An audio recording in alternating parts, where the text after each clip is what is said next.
tere taas!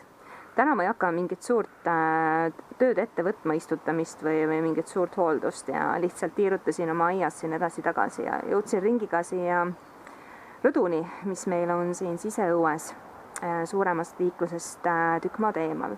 Ja just märkasin, et päris viimane hetk on ära teha kummelil, teekummelil esimene korje, kuna esimesed õied on õitsemise lõpetanud ja osadel on juba seemegi täitsa valmis.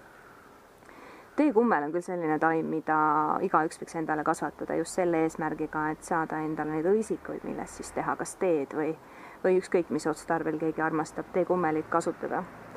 Ja eriti ta sobiks ka isegi algajalaadnikule, kuna ta ei vaja nagu mingisuguseid eriteadmisi ega eritingimusi.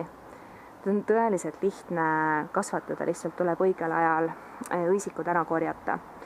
Et siin näiteks on selline just viimasel hetke noppimise õisik, et kus ta on juba natukene ennast pahupidi pööranud, on täiesti küps korjamiseks.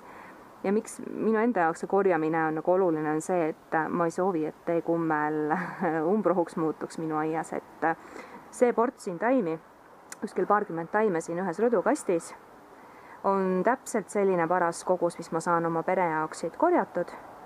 Meile jätkub sellest terveks talveks, aga seda korjamist ma tegelikult teen kuni sügiseni välja.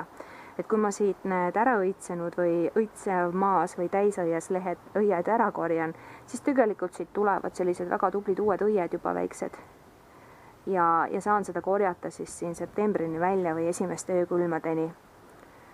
Et mul selline huvitava ise külvi teinud, eelmine aasta mul oli siin 2 taime. Et nad kasvavad siin koos, et mul on siin kurgitaimed, mis ootavad, kuni nemad siin võimust võtavad.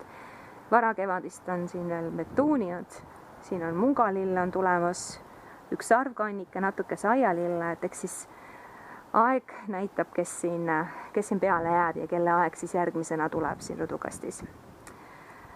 Ja ülimõnus selline rahulik tegevus on nende teekummeli õite korjamine. Ei võta isegi nahkamärjaks ja väga mõnusa natukene ka teraapiline toimetamine. Ja ma olen siin juba natukene aega istunud, kuskil 10 minutit, et mul on siin väike ports juba olemas. Ma panen ta kuivama muidugi palju õhukesema kihina kuhugi viludasse, kus päike otse peale ei paista, aga need üks sipelgas ka pugenes siit, kus päike peale ei paista, aga õhk hästi läbi käib.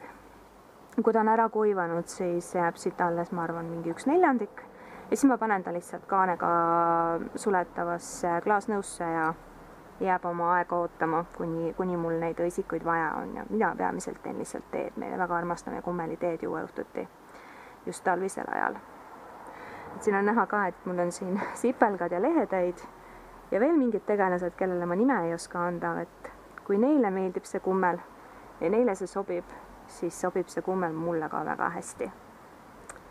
Ja ma usun, et kõik saavad siit oma osa kätte. Nii et mina jään siia veel natukene noppimas. Ma tõesti tahaks võimalikult palju neid täna ära korjata, kuni ma jälle unustan, et ta mul siin olemas on, mis sest, et silma all. Ja natuke ka selle lootusega, et vast ei muutuda mulle siin umbrohuks.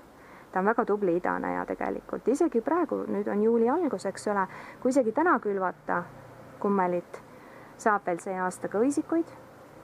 Kui külvata hiljem, kuskil augustis-septembris, siis saate sel aastal kätte see ilusa rohelise taimiku, mis üldjuhul meie oludes peaks ka kenasti talvituma ja siis ta lihtsalt õitseb järgmine aasta varem.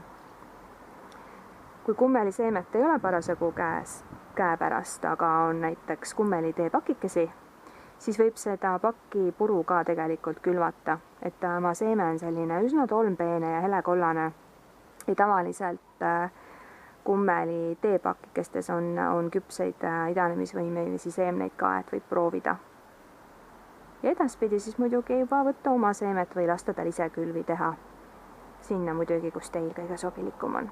Ja mina jään siia veel korjama. Ja teile soovin samuti oma aedade nautimist. Iga päev ei pea tööd rügama. See ei ole üldse see, miks aiad mõeldud on. Et vahel lihtsalt nautida, vaadata ja praegu ka, mis ma siin tunnen seda ülimõnusat värsket kummeli lõhna, see on lihtsalt nii hea, et nüüd ma lihtsalt proovin endale seda siin maksimaalselt siia mälusse salvestada. Nii et toredat toimetamist ja kellel on veel soovi, ma arvan, et praegu veel jõuab külmata juuli alguses ja saab veel seegi aasta endale õisikuid korjata enda tarbeks. Nii et toredat toimetamist ja kõike kaunist!